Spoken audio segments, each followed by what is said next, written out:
Sagaashan tahriibayaal ah oo ay carruur ku jiraan ayaa laga soo badbaadiyay xeebaha dalka Ingiriiska. 8 doomood oo kuwa yaryar ah ayaa soo gaadhay biyo-xidheenka Dover. Mid ka mid ah doomahaasi ayaa 22 tahriibayaal ah oo rag ah. Wasaaradda Arrimaha Gudaha Ingiriiska waxay sheegtay dadkaasi muhaajiriinta ee la soo badbaadiyay inay u dhasheen wadamada Suuriya, Yemen iyo Mali. Carruurta la soo badbaadiyay si ay daryeel u helaan waxaa loo gudbiyay xarumaha adeegga bulshada ee carruurta lagu xanaaneeyo.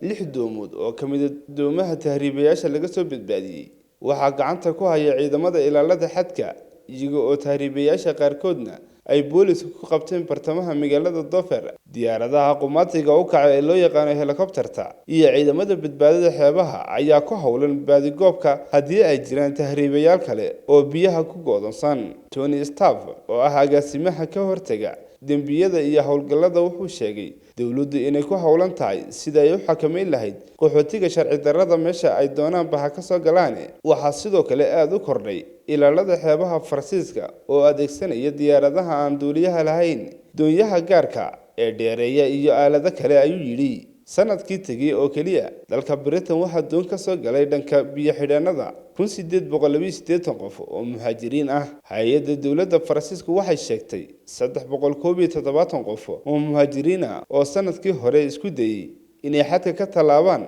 96 ka mid ah ay guuleysteen, intooda kalena la qabtay. Waa Ismaaciil Axmed Cabdi, Muqbeyaha Badda Cas 24.